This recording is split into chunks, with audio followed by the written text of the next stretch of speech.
নড়াইল, যেটা একসময় ছিল জমিদারদের রাজপ্রাসাদ, ক্ষমতার ঐশ্বর্যের প্রতীক।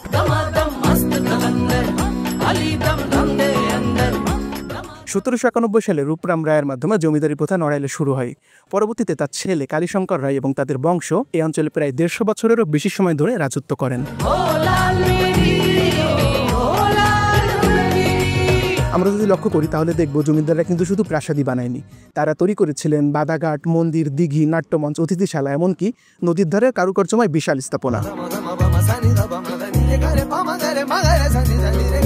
আমার পেছনে এখন যে বাদাঘাট দেখতে পাচ্ছেন, এটা মূলত তৈরি করা হয়েছিল যাতে জমিদার বাড়ির নারীরা পালকিতে করে নদীতে গোসল করতে আসতে পারে। 1947 সালে জমিদার পরিবারের দেশ ছেড়ে কলকাতায় চলে যায়। তারপর জমিদারি প্রথার বিলুপ্ত ঘটে। তবুও জমিদারদের কিছু কিছু চিহ্ন আজও রয়েছে। পুরানো বাদাঘাট, মন্দির এবং হাটবাড়িয়া জমিদার বাড়ি, যেখানে এখন পার্ক তৈরি করা হয়েছে।